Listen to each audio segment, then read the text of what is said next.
सिगांदुवार समष्टिनि सिङाव थानाय गासै रायजो राजा आइ आफा नोंथांमोननिसिम आंनि गोसो गोरबोनि अननाय मोजां मोननाय आरो सिबिनायजों लोगोसे आंनि बिग्रायारि साबायखरखौ नोंथांमोन गासैनोबो हरग्रोबाय।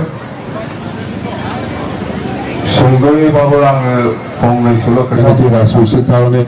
बा कोनोबा गोरखार कारणे बा এই অঞ্চলত যিমান জাতি জনগোষ্ঠী আছে ইহঁতৰ কাৰণে কিবা কাম কৰিব জানে जेबो खामानि मावा बिसोरो थगायनायावनो जोबखाबाय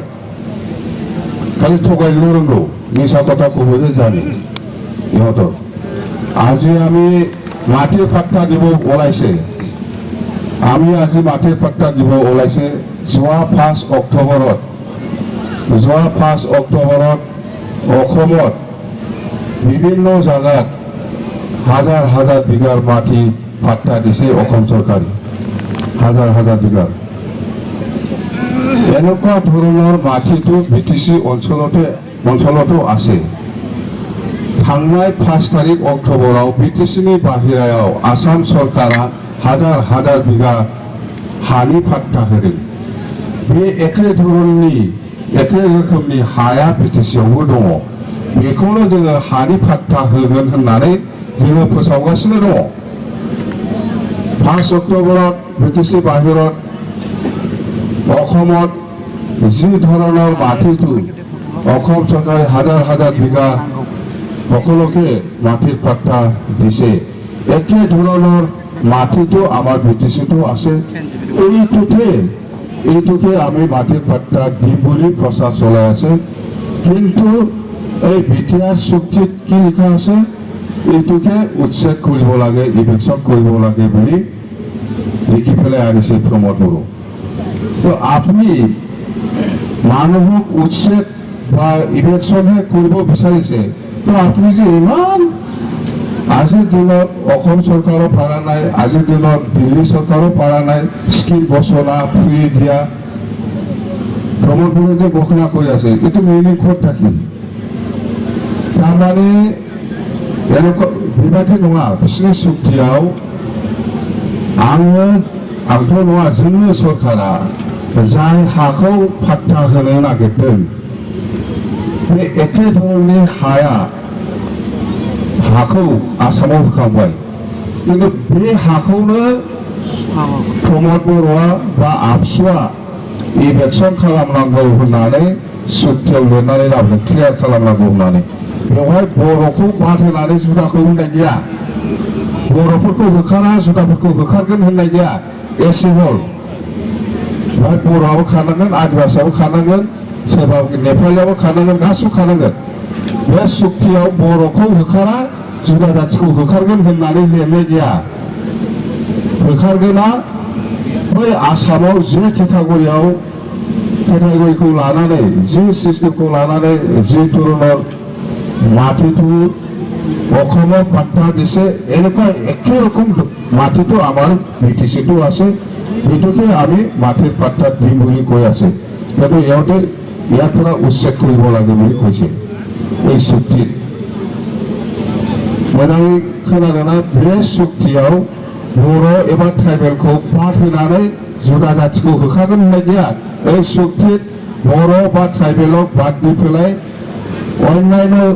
অনাবৰণ জাতিসকলক উচ্ছেদ কৰিব বুলি এনেকুৱা স্পেচিফিক লিখা নাই।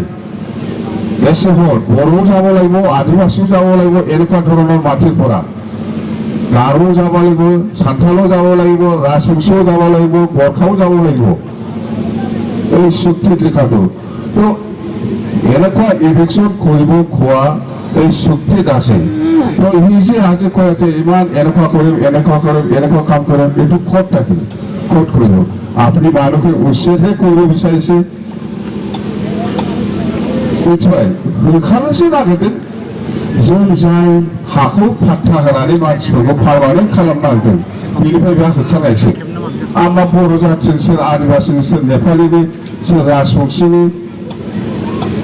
सोर बाङालिनि सोर मुस्लिमनि थाखाय खामानि मावनो नागिरदों बिसोरलाय। प्रमोद बर'आ मा मावनो नागिरदों एथ' गिदिर थगायबाय जोङो हाखौ पाट्टा होनो नागिरदों लावखौबो होखारहोआ जों फात्ता जोंखौ मा खालामनो नागिरथाबानो जाबाय आबो फात्ता होगोन जोङो सरकारा जोंनि दागोन सरकार आमिनि বনাম আৰু আমি সরকার বনোৱাৰ পিছত এইবিলাক ট্ৰেইনিং কৰিছোঁ এনেকুৱা আমি কাম কৰিম বুলি মাটিৰ ফাটা মিঠৰৰ পৰা এইটো আৰম্ভ কৰিব আৰু ধৰ্মীয় অনুষ্ঠানত পইচা ব্যৱহাৰ কৰিবৰ কাৰণে বড়োলেণ্ড মেয়ৰ বা বড়ো ভাষানি বড়োলেণ্ডনি আইনা অসমীয়ানি বড়োলেণ্ড দৰ্শন এইবিলাক ধৰ্মীয় অনুষ্ঠানত পইচা ব্যৱহাৰ কৰিবৰ কাৰণে এইবিলাক আঁচনি আমি লৈছোঁ बेफोर आसनिखौ जों लादों थारमाने मन्दिर मस्जिद बा गिर्जाफ्राव जोङो डाइरेक्ट फैसा होनो हाया सरकारनि फैसाखौ ओंखायनो एबार जाहाथे बे मन्दिर मस्जिद आरो गिर्जाफ्राव डाइरेक्ट फैसाखौ जों हरनो हायो बिनि थाखाय मोनसे आसनिनि खालामबाय जोङो खालामसिगोन एबार गोदानाव आगोलाव गैयामोन एबाराव खालामगोन मिथिबाय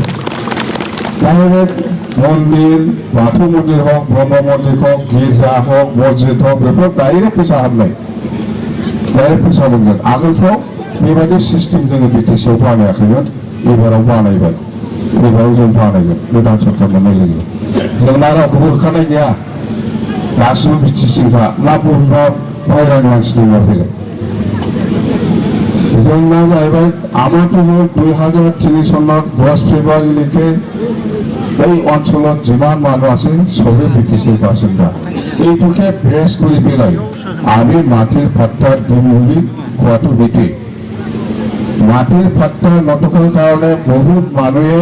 চৰকাৰৰ আঁচনিটো পোৱা নাই যাতে ইয়াৰ পৰা বঞ্চিত নহয় তাৰ কাৰণে আমি মাটিৰ ফাট্টা দিব বিচাৰিছোঁ हानि फाट्टा गैयिनि थाखायनो जोंनि गोबां मानसिया सरकारनि माखासे सुबिदाफोरखौ मोननो हायाखै बेखौ जाहाथे मोननो हायो बेनि थाखाय जोंहा हानि फाट्टा होनो नागिरदों प्रमद बर'आ होखानोसो नागिरदों नोंसिना नोंसिनियालाय बैसिनि फोरोंगाया गावनो एखमबा नोंसिना जों बैसिनि मिथिबाय बैसिनिया होखानोसो नागिरो जोंना हानि फाट्टा होनो नागिरो बिसिना होखानो नागिरो बबेबो नायनाखै होखानाया मोजां ना दोनग्राया मोजां हानि फाट्टाखौ नाङा नङा नोंसोरलाय हानि फाट्टाखौ नाङा हा फाट्टाया बयनोबो नांथारगौ हा फाट्टा गैयाबा सिनायथिया एसे खम जायो सरकारनि माबा माबिफोरखौ मोननाया खम जायो बा मोना सरकारनि माबा माबि बुस्थुफोर जेखि जाया आरोखि आसनिफोर लन सनानो होन बा न'आनो होन बेफोरखौ मोनोबा हानि फाट्टाया एकदम दरखारथार जोंहा बेखौ बानायनानै होनो नागिरदों बिसोर होखारनो नागिरदों सरकारा बिफेबानो दायो दे भुल खालामनो नाङा सरकारा बिफेबानो दागोन आरो बावनांगौ हिनजावफ्रा बांसिन थांबाय जेराव हिनजाव बांसिन जायो बे देरहाय जाहैदों मिथिबाय हिनजावफ्रा बांसिन नुवाखै हौवाफोरनिफ्राय मिथिबाय जेराव हिनजाव बांसिन जाबाय बे थैखाबाय देरहाखाबाय बियो नङा होमबा बेहायबो दिनै हिनजावफ्रानो बांसिन दं